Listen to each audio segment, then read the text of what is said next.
remember every day. Don't wait for the opportunity. Create it.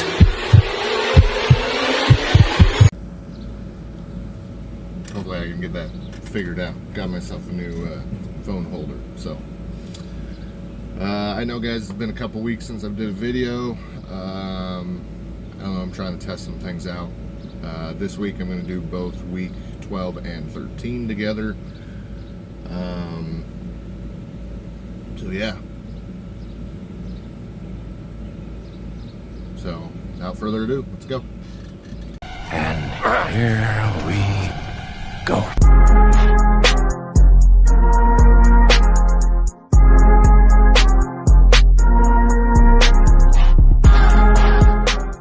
Alright, so week 12 and week 13, I'm going to do the review later once my pay settlement comes in, and then I can show you both pay settlements from week 12 and week 13.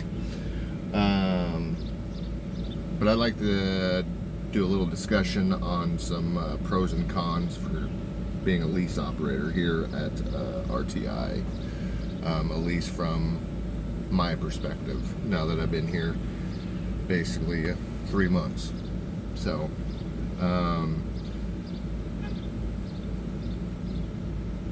I would say, I guess we'll start with some cons. I would say that RTI definitely runs things a little bit differently. You as a driver is going to be paying for everything. If you want to get chains for your truck, well, you have to have chains for your truck. You as the driver have to pay for that. That's as a lease purchase driver and a company driver, so it doesn't matter. You also have, as a lease purchase driver and a company, you got to pay for your own scales. They do reimburse you for those every week as long as you show a receipt saying that you paid for those. So what I have learned, though, which is a positive, you can use your ComData fuel card that they give you to pay for those. The way it's not coming out of your pocket directly every week, and then you just show the receipt and voila. So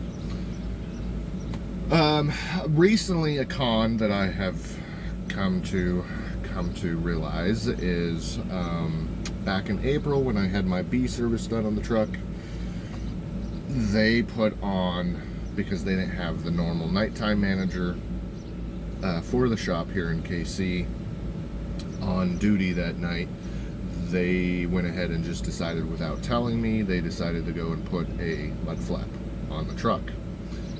They told me afterwards. I said, okay, cool, whatever. They'll just go all in the one charge. Well, I don't know what was with the Kansas City shop or not, but they didn't report that mud flap until just this week. So I got a call from my representative between me and the bank, Chris Sanchez, and he was telling me, hey, there's this charge that the shop just put through to me, $78 for a flippin' mud flap. They charged me for the mud flap and then the labor to put the mud flap on. $78. I could have done that for much cheaper myself. So they didn't really tell me what they were putting on the truck until after they did it. They did the same thing with the batteries during the B trip, the B service. They put in brand new batteries without telling me until after they did it. Thankfully, those were covered underneath the 350,000 mile warranty thing that RTI does, which I will explain in the pros. But not too happy about that. So that's a con, on top of the fact that it seems like the shop, I don't know, so far it may become different the longer I'm here. The shop seems to pick and choose when they want to charge you for certain things. That mud flap should have been charged way back when they sent in the charge for all the other stuff for the B service and the APU and everything else. Speaking of the APU, if you are a lease purchase driver here at RTI and you get a truck that is that has an APU, you are responsible for paying for all of it. The service, everything. Service is done to it, everything on that APU. They do not cover anything. So just so you know, that could be a con for you, could be a pro for you, because you got the APU. And a lot of companies don't give APUs anymore on trucks. So now they don't have the newer generation APU, they have an older generation, but it still works just fine in my opinion.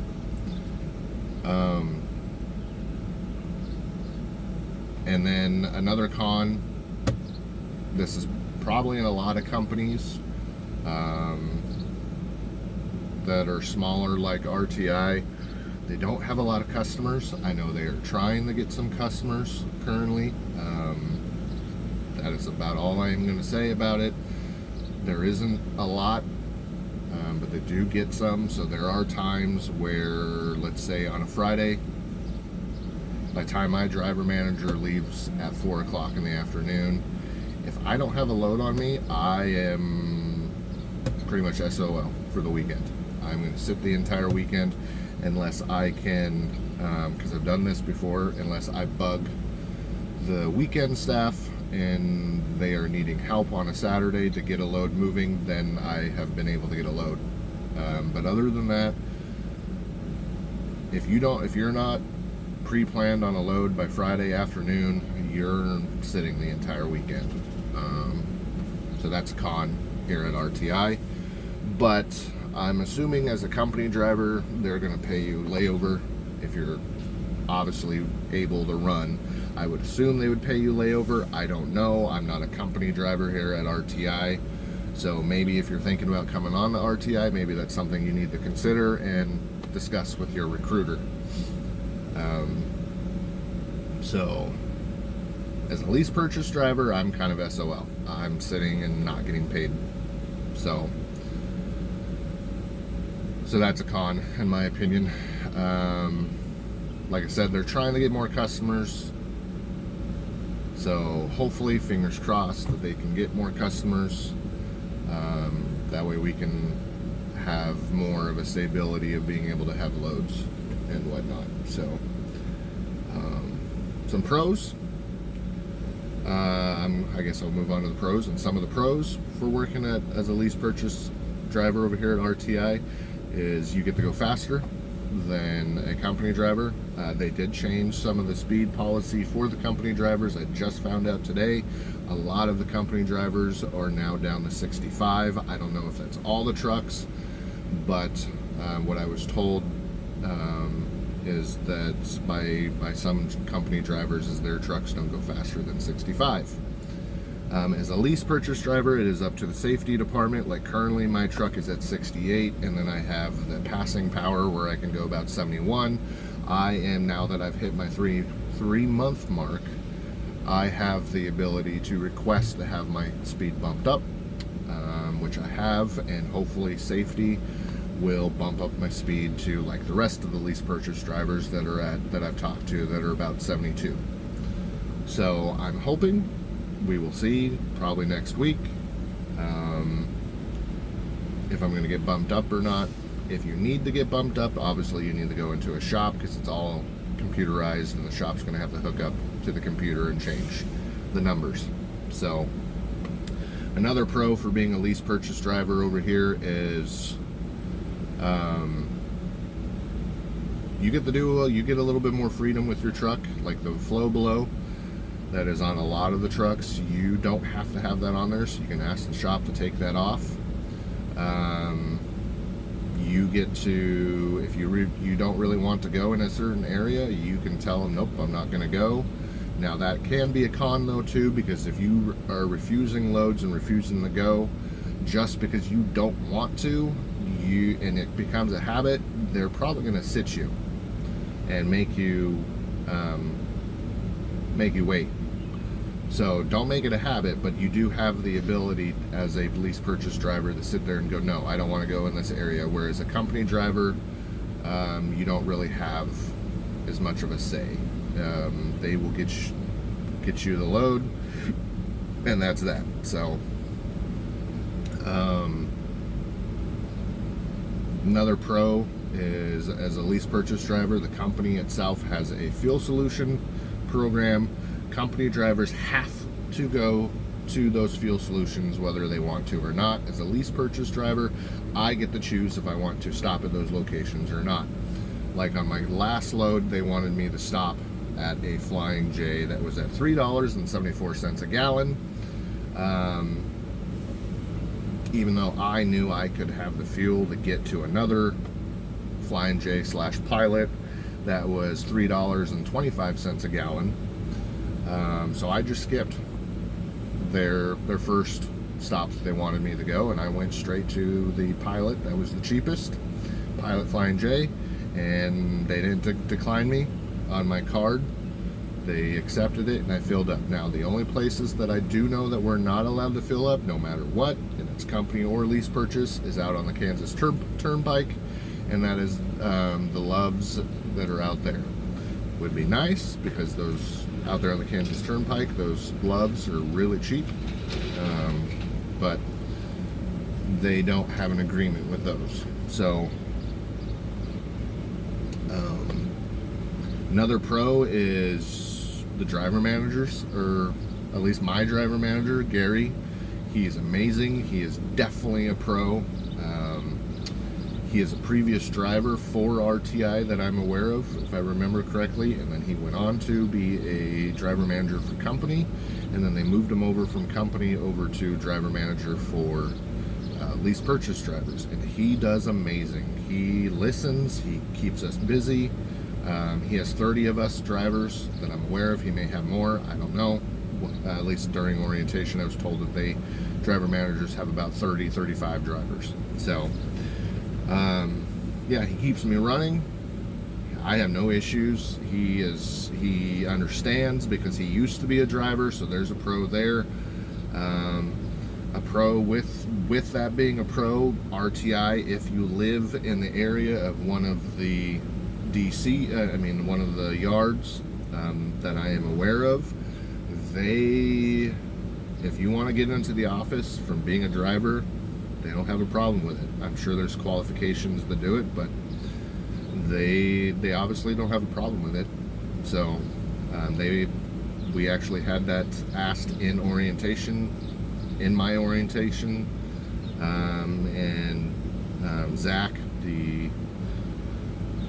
one of the higher ups, said that they will put a driver into a office position. They would rather promote within than go out and hire outside. So that's a pro right there. Big time pro for me personally is that 350,000 mile with RTI.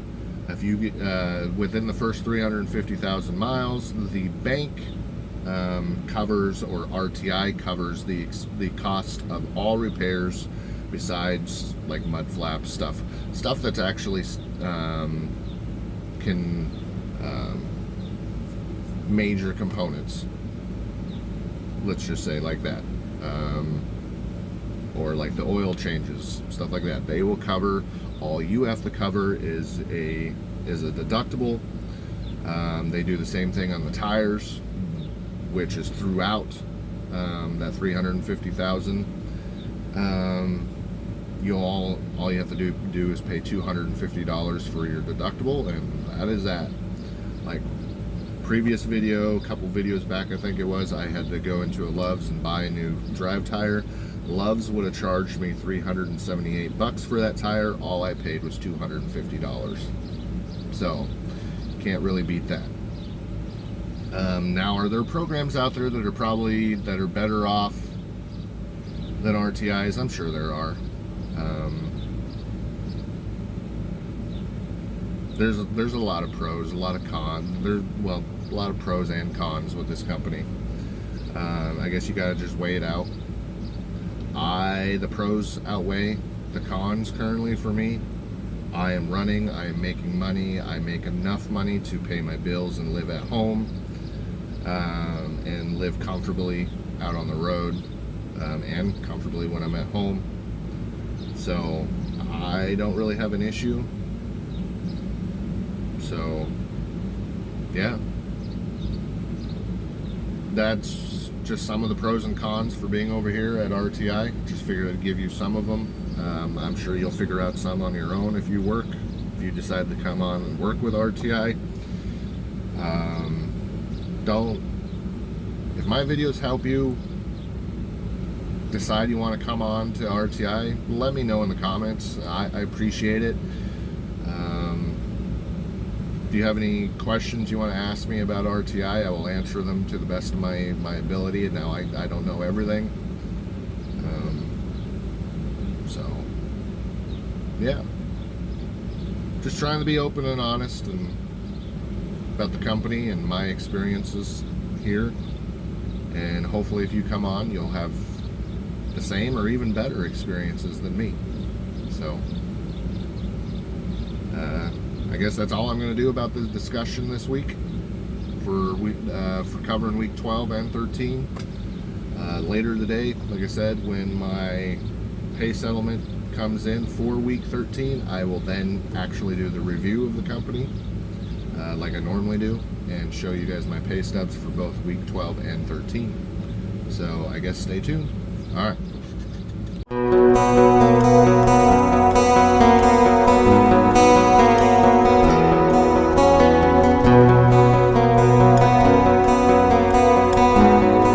If you think the price of winning is too high, wait till you get the bill from the Gret. Hey y'all. So told you I'd do another video once I got my settlement for week 13. So here we are. Real quick review of week 12 and week 13, where it was pretty mediocre in my opinion. Didn't really get a lot of miles. That's how the cards were dealt for me these last 2 weeks, week 12 and week 13. Still, as you saw on my, you'll see at the end of this video, you'll see that I still got a pretty decent pay. Week 13 was including the Memorial Day weekend.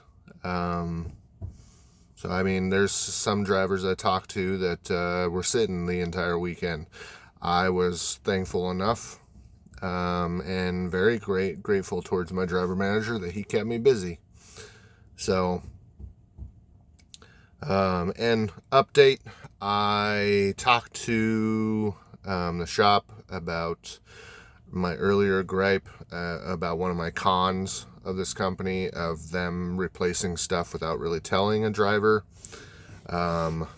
They do that as the full service lease. I mean the full service under the 350,000, because if it's a DOT regulated thing, they just put it on there. They are required, and they don't have to tell us at all, because all we're paying is the deductible, not the full price of whatever the item was. So I think I made the shop a little upset that I came at them. I'm not gonna lie, I did come at them a little aggressive there at the Kansas City shop, especially after I got this settlement for week 13, where I was getting 2 charges shown to me for items that I had no clue about. So yeah, they are trying to start a new program, what I was told by the Kansas City shop manager, where if you're no longer in the full service, that's what they call the trucks, the lease purchase drivers who are under the 350,000 mile mark. The full service, that's the full service guys. The guys who are escrow, where you are going off of your maintenance escrow, 350,000 and above. They are trying to start he is trying to start a program to where they will talk to the lease purchase driver and actually give him an estimate, give the lease purchase drivers an estimate of how much things would cost. They already do that to the owner operators. Obviously they have to, because the actual owner operators who actually have paid off their trucks and own their trucks, that is their property now. It is no longer RTI's property. So they have to let the driver know if they're okay with this being done to their truck or not. Me as a lease purchase driver, the truck is still technically owned by RTI, so they can do whatever the hell they want to it, and I have to just kind of deal with it. Like I said, they are starting a new program. What I was told today, that once you are on the escrow side of things, they will treat you like you are a full-grown owner-operator, and they will come to you and go, hey, this is the breakdown of things. This is how much it's going to cost. Are you okay with it? Majority of the time, though, he did tell me, even as an escrow driver, you are going to have to pay for it because that is RTI's truck still until you flat out have the title in hand and you own it. So they're at least letting you know, though, that this is the amount of money, this is what's being done, that you will be seen taken out of your settlement check. Whereas currently as myself, where I'm under that $350,000, they don't have to tell me anything. They can just replace it, and then I have to deal with paying the deposit, the whatever you want to call it, my portion of it. So overall, week 12 and week 13, like I said, were, in my opinion, mediocre. I didn't really get a lot of miles. I did, like I said, week 13 was the week of Memorial Day weekend. I thankfully was one of those drivers who was able to run. Very grateful to my driver manager that he kept me running during that time where I could have just sat. So, and been SOL. So, yeah. Overall, like I said, still very happy with the company. There are a few things that I wish they would change. Maybe over time, things will start changing. What I've been told from previous lease operators with RTI, this current lease that RTI does is way better than what it used to be. As you can see from also here on YouTube videos on here, the lease was kind of much different than what the lease is now. So yeah, I don't know if I'm going to do a video next week. I may combine week 14 and 15 and do a video here in a couple weeks, or I may decide that I'm going to do a video next week and just go over a 1 week review instead of combining the two like I did on this video. I haven't really decided yet. I'm trying to decide how I'm going to go. I am going to continue doing these videos, however, and being open and honest with you guys, and again showing you the good, the bad, and the ugly with RTI and their lease purchase program, at least through my experiences here at this company. I would definitely still recommend coming here if you are looking to become a lease operator. I still think they have a really good program. No company is perfect. All companies are going to have some issues. So you just got to figure out which, what you're willing to work with and what you're not willing to work with, and go from there. So as always, see you guys till the next video. Thank you.